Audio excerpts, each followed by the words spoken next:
Hello dear friends, ఒక చిన్న సందేశం మీతో పంచుకోవాలని ప్రయత్నం చేశాను. ఇటీవల 10th అండ్ ఇంటర్ రిజల్ట్స్ వచ్చాయి కదా. అందులో ఫెయిల్ అయిన పిల్లలకు ఏదైనా వాళ్ళని ఎంకరేజ్ చేస్తూ ఉత్సాహపరుస్తూ ఒక చిన్న మెసేజ్ చేయని నా ఫ్రెండ్ ఒక సజెస్ట్ చేశారు. అది మంచిదే అనిపించి ప్రార్థన చేసుకొని ఈ చిన్న ప్రయత్నం చేశాను. నా ఈ మాటలు మీకు ధైర్యాన్ని ఇస్తాయని, మీలో ఉన్న బాధని, డిసప్పాయింట్మెంట్ అవన్నీ తీసివేసి మీకు ఒక ఉత్సాహం ఇస్తుందని ఆశిస్తున్నాను. Thank you. అలాగే ఫెయిల్యూర్ అనేది ప్రతి ఒక్కరము ఏదో ఒక సందర్భంలో ఫేస్ చేసే ఉంటాం. జీవితంలో ఎంతో సాధించిన గొప్ప వ్యక్తులు కూడా వాళ్ళు కొన్ని సందర్భాల్లో రిజెక్ట్ చేయబడ్డామని, తిరిగి అంతటితో ఆగిపోకుండా కష్టపడి పైకి వచ్చామని, విజయం సాధించామని మనకు టెస్ట్ మనసు ఇస్తూ ఉంటారు. మనము మన ప్రయత్నంలో ఫెయిల్ అయినప్పుడు చాలా పెయిన్ ఉంటుంది, నిజమే చాలా బాధ తట్టుకోవడం. కానీ ఆ సందర్భంలో మనకు ముఖ్యంగా కావాల్సింది పేషెన్స్, సహనం, అలాగే కుటుంబ సభ్యుల యొక్క సహకారం. దాంతోపాటు దేవుని సన్నిధిలో ఎక్కువగా గడపటం వల్ల కూడా ఎంతో ప్రయోజనం ఉంటుంది. అలాగే గొప్ప గొప్ప వ్యక్తుల యొక్క మోటివేషనల్ స్పీచెస్ వింటూ వాళ్ళ స్టేట్మెంట్స్ చదువుతూ ఉంటే మనలో ఆ నెగిటివిటీ, ఆ నెగిటివ్ థాట్స్ పోయి పాజిటివ్గా ఆలోచించటం మొదలు పెడతాం. ఎప్పుడైతే మన మనసు స్టేబుల్గా ఉంటుందో అప్పుడు మనం కరెక్ట్ డెసిషన్స్ తీసుకోగలం, ఎంతో హెల్తీగా థింక్ చేయగలం.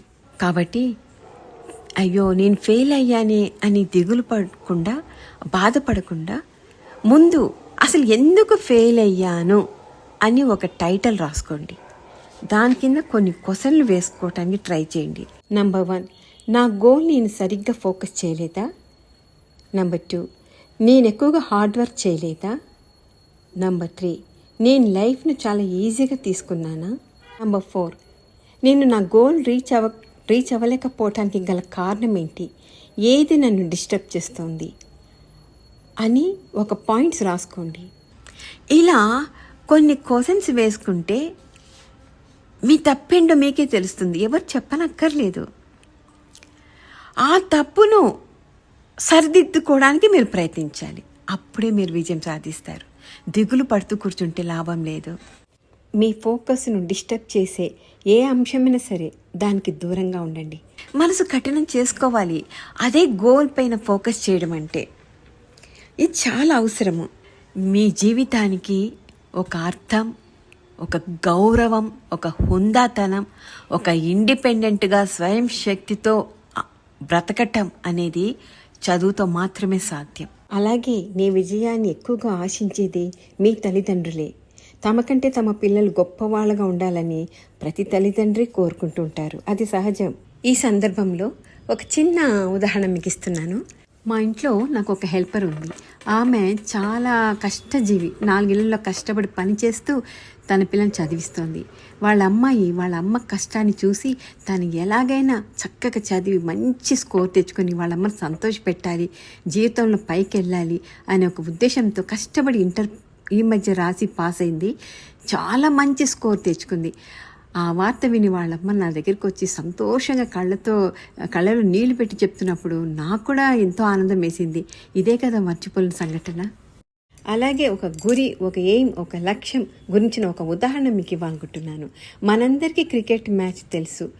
కొన్నిసార్లు కొన్ని మ్యాచెస్ ఎలాగ ఉంటాయంటే ఒక రన్ ఒక బాల్ అలా ఉంటుంది. అప్పుడు ఉత్కంఠగా ఉంటుంది చూస్తున్న వాళ్ళకు, ఆడేవాళ్ళకు కూడా. కానీ స్టేడియంలో అంతమంది గట్టిగా చప్పట్లు కొడుతున్నా, అరుస్తున్నా, ఎంకరేజ్ చేస్తున్నా కూడా ప్లేయర్స్ డిస్టర్బ్ అవ్వరు. వాళ్ళ ఫోకస్, వాళ్ళ ఎయిమ్ అంతా బ్యాట్ మీద, బౌలింగ్ మీదే ఉంటుంది. అలా ఫోకస్ చేస్తేనే వాళ్ళు సక్సెస్ కాగలరు. అలా ఉండాలి. మనం ఏదైనా ఒక ఏం పెట్టుకున్నామంటే ఇంకా ఏది మనం డిస్టర్బ్ చేయకూడదు, దాని మీదే దృష్టి పెట్టాలి, దాన్ని ఎలాగైనా సాధించాలి, అలా ప్రయత్నం చేయాలి మనము. అప్పుడు మనం సక్సెస్ చూస్తాం. అలాగే కష్టే ఫలి అనే సామెత కూడా మనం వింటూ ఉంటాం. కష్టపడితే ఫలితం తప్పకుండా ఉంటుంది. ఒక్కోసారి వీవింగ్ బర్డ్స్ని చూస్తే కూడా నాకు ఈ సామెత గుర్తుకొస్తుంది. అది ఎంత కష్టపడి తన గూడు కట్టుకుంటుంది కదా, ఎంత అందంగా గ్రేట్ ఆర్కిటెక్చర్ కనపడుతుంది ఆ నెస్ట్లో. ఎక్కడి నుంచో పీచు నార తీసుకొచ్చి అతి కష్టం మీద ఒక మంచి సెక్యూర్డ్ నెస్ట్ కట్టుకొని తన పిల్లలతో ఉంటుంది దాంట్లో క్షేమంగా. కాబట్టి కష్టానికి ఎప్పుడు ఫలితం ఉంటుందనేది మనం గుర్తుపెట్టుకోవాలి. అలాగే ట్రెక్కింగ్ గురించి కూడా మనకు తెలుసు. వాళ్ళు ఎంత కష్టపడి ఒక కొండను ఒక మౌంటైన్ ఎక్కడానికి ఎంతో కష్టపడతారు. వాళ్ళ గోల్ అంతా శిఖరం చేరాలని. అది చేరాక వారు ఎంత ఆనందంగా ఎంతో సంతోషపడతారు కదా. అది చూస్తున్న మనకు కూడా ఎంతో హ్యాపీగా ఉంటుంది. అలాగే ఈ సందర్భంలో ఇంకొక చిన్న కథతో నేను ఈ సందేశం ముగిస్తున్నాను. ఇది ఇలాంటి చిన్న చిన్న స్టోరీస్లో నుంచి కూడా మనం ఎంతో మోటివేట్ అవ్వచ్చు. అదేంటంటే, ఒక పక్షి చెట్టు మీద కూర్చొని ఒక తేనెటీగను చూస్తూ ఉంది, దాన్ని గమనిస్తోంది. అప్పుడు ఆ తేనెటీగను చూసి ఆ పక్షి అనింది, నువ్వు ఎంతో కష్టపడి ఒక పువ్వు దగ్గరికి వెళ్ళి తేనె తెస్తున్నావు. నువ్వు ఆ పోగేసిన ఆ తేనెను మనిషి తీసుకెళ్ళిపోతున్నాడు కదా, నీకు బాధగా లేదా అని అడిగిందంట. అప్పుడు ఆ తేనెటీగ నవ్వి, తేనె సంపాదించటం అనేది ఒక కళ, అదొక ఆర్ట్. మనిషి నేను పోగేసిన తేనెను దొంగలించగలడు, కానీ నా కళను దొంగలించలేడు. నా రిజల్ట్ను దొంగలిస్తాడేమో కానీ నాలో ఉన్న టాలెంట్ను మనిషి దొంగలించలేడు. నేను మళ్ళీ సంపాదించగలను, మళ్ళీ కష్టపడతాను, మళ్ళీ తేనెను సంపాదించగలను అనే నమ్మకం నాకు ఉన్నప్పుడు బాధ ఎందుకు అని ఆ తేనెటీగ సమాధానం ఇచ్చిందంట. సో ఆ తేనెటీగ నిరుత్సాహపడలేదు. నేను మళ్ళా కష్టపడతాను, మళ్ళా సంపాదిస్తాను, నాకు టాలెంట్ ఉందని మనకు చెప్తోంది.